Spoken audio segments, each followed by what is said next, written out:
Hello guys, in this video I'm going to show you how to edit your avatar on the Uno application. But first of all, I just want to mention, please don't forget to subscribe to our channel, because at 100,000 subscribers we are going to show you our YouTube revenue statistics and growth strategy, how to make money online. So let's jump into it. First of all, open the application on your device. This will take a few minutes when the application is uploading.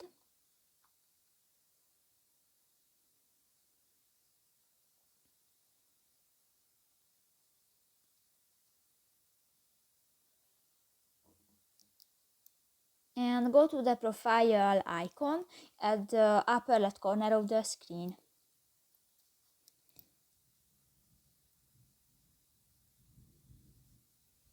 Click to the edit, click to your avatar, and here you can select another avatar and just select one and click to the confirm button and done. So that's pretty much it for this video guys. See you in the next one. Bye bye.